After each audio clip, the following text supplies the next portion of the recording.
फिर 2009 लोकसभा चुनाव में तस्लीमुद्दीन साहब के चुनाव में उनसे जो है मतभेद हुआ और फिर दोनों अलग अलग रास्ते। ठीक है, लोगों का सोचना है तो भाई बहुत अच्छी बात है। कोई भी दो आदमी मिलता है, हिसाब से मिलने में क्या दिक्कत है। सलाम, नमस्कार, सत श्रीकाल। मैं रोशन कुशवाहा और आप देख रहे हैं times of Sitamarhi. Times of Sitamarhi में आपका स्वागत है। मैं बात कर रहा हूं बिहार की राजनीति की और खासकर सीमांचल की। जो लोग कह रहे हैं ऑल इंडिया मजलिस इत्तेहादुल मुस्लिमीन में तौसीफ आलम साहब तो आ ही गए, क्या मास्टर मुजाहिद साहब आ रहे हैं ना? जी हाँ, तो एक निजी इंटरव्यू में मास्टर मुजाहिद साहब ने जो कही है वो मुझे लगता है आप लोगों को सुनना चाहिए।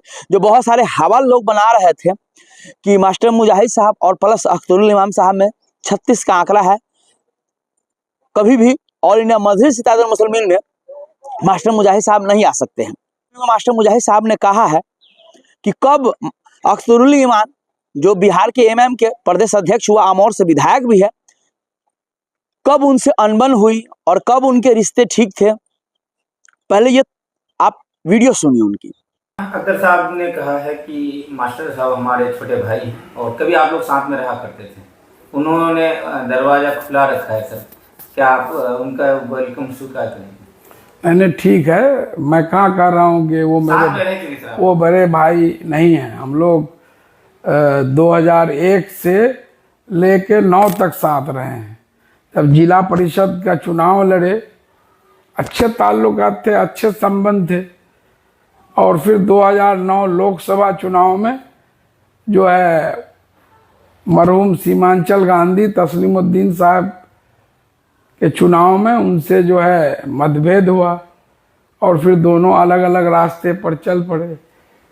जी जी, उनका वेलकम है तो ठीक है, ये उनका बड़ा। सो साफ कहा उन्होंने कि 2001 से हमारे 2009 तक बहुत अच्छे संबंध रहे, साथ में हमने काम करा।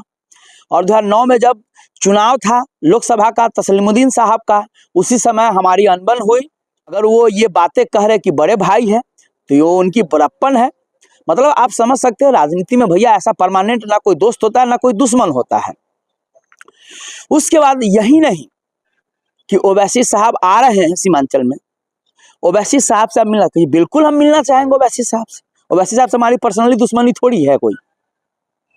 और रहा बात, अगर ऐसा सोच है अख्तरुल इमाम साहब के बारे में, जब बोला कि भैया आपके लिए बाहें फैला के रखी है, तो साहब कहा उन्होंने।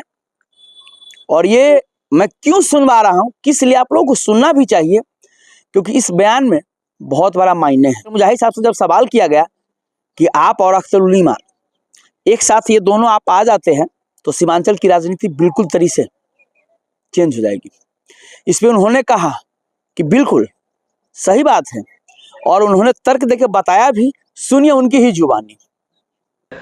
MIM में अख्तरुल इमाम और मास्टर मुजाहिद साहब दोनों अगर एक जगह में आ गए तो यहाँ पे एक अलग राजनीति होगी और यहाँ की सियासत अलग हो जाएगी और यहाँ एक अलग मजबूत राजनीति बनेगी यहाँ पे। तो क्या कुछ कहेंगे इसको लेकर के आप? ठीक है, लोगों का सोचना है तो भाई बहुत अच्छी बात है।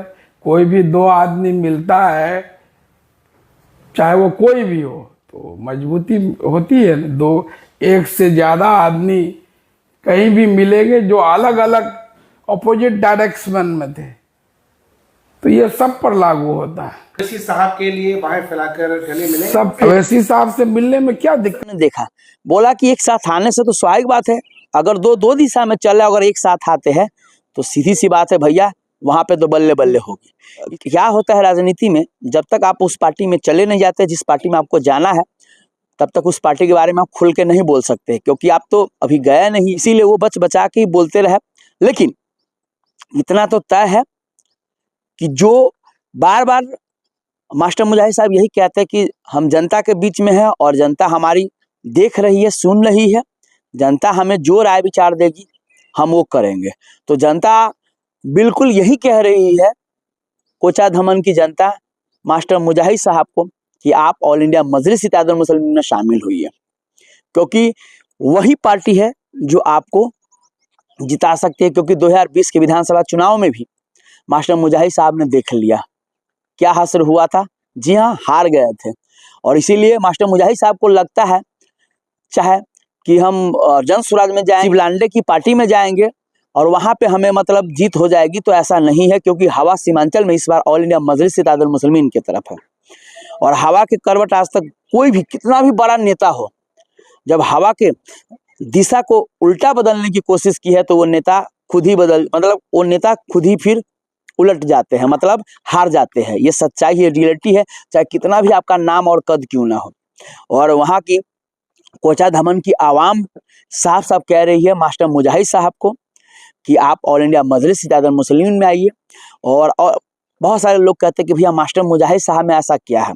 मैं आपको बता दूं, मास्टर मुजाहिद साहब में ये है कि जिस पार्टी में जाते हैं तो वो पलटू राम नहीं है। जैसे बहुत सारे नेता है हर 5 साल चुनाव के बाद वो पलट जाते हैं, उसमें वो गुण नहीं, क्योंकि वो कंटिन्यू जब जेडीयू में गया तो कंटिन्यू जेडीयू में 15 साल से वो थे।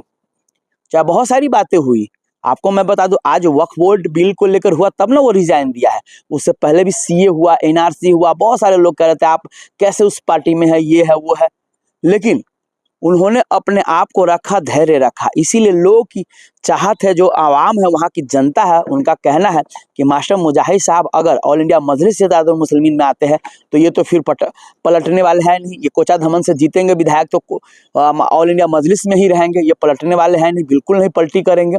तो इसीलिए वहाँ की जनता है जो मास्टर मुजाहिद साहब की जो बातों का वजन है, इसीलिए लोग ज़्यादा उनको लाइक करते हैं, ट्रस्ट करते हैं। और कहीं ना कहीं यही चीज़ सारे गिले शिकवे भुलाकर अख्तरुल ईमान गले लगाने के लिए तैयार है। और इसीलिए अख्तरुल ईमान कह रहे हैं कि मेरे बड़े भाई है। ईमान का ये भी कहना है कि जिस समय अनबन हुई थी उस समय हम लोग दूसरे पार्टी में थे, अब हमारी अपनी पार्टी है, अपनी क़यादत है, और अपनी पार्टी में हम ऐसा ईगो करेंगे, अहम करेंगे, तो ये अच्छी बात नहीं है। और यही चीज़ बड़ा दिल दिखाते हुए तौसीफ आलम साहब को भी लाया, क्योंकि तौसीफ आलम साहब भी एक समय बहुत अनाप शनाप मजलिस को लेकर बोली थी दंगाई पार्टी है, मुस्लिम की बात करती है, मतलब बहुत तरह की बातें बोली थी। आज कैसे एक हो गए। इसीलिए राजनीति में ना कोई परमानेंट दुश्मन हो। और रहा बात मास्टर मुजाहिद साहब की, तो ऑल इंडिया मजलिस में ही आएंगे, इतना तो तय है, वो कहीं नहीं जाने वाले हैं। क्योंकि जो वहाँ की आवाम कर रही है, आपको अगर राजनीति करना है तो, और आप जाएंगे हार जाएंगे दूसरे पार्टी में, कोई मतलब नहीं है, वो आवाम की आप बात नहीं मानेंगे, क्योंकि आवाम ही तो वोट देता है। और कोई भी नेता कोई पार्टी में क्यों जाता है, जीतने के लिए ना, सत्ता में बने रहने के लिए, लोगों की भलाई करने के लिए ना। तो सत्ता में आप रहेंगे तभी ना लोगों की भलाई करेंगे आप। और इसीलिए जब वहाँ के आवाम के खिलाफ अगर जाएंगे और राजनीति करना है, नेता बनना है, तो फिर आप समझ सकते क्या होगा। आरजेडी कांग्रेस का तो बिल्कुल नाम ही नहीं ले आ रहा है, ये सच्चाई है। और लांडे की पार्टी हो गया या पांडे की पार्टी हो गया, ये दोनों पार्टी नहीं है। और इन दोनों पार्टी की क्या बिहार में भविष्य है, ये सभी लोग जानते हैं। जी हाँ, क्योंकि ये लोग बड़े लोगों की पार्टी है। और यहाँ बिहार में किसकी पार्टी चलती है, ये किसी से छुपा नहीं हुआ है। तो ये सच्चाई है, इतना तय है कि आने वाले समय में पता चल ही जाएगा, बहुत जल्द, बस कुछ ही दिनों में पता चल जाएगा। लेकिन जिस तरह से जो मास्टर मुजाहिद साहब ने आज बोला, कहा निजी इंटरव्यू में, उससे साफ झलकता है कि भले देर सही लेकिन आएंगे ऑल इंडिया मजलिस इत्तेहादुल मुस्लिमीन। अब आप लोगों का इस पे क्या कहना है, जी हाँ प्लीज कमेंट करके जरूर बताया। तब तक के लिए बाय बाय, टेक केयर, दिखते रहिए टाइम्स ऑफ सीतामढ़ी।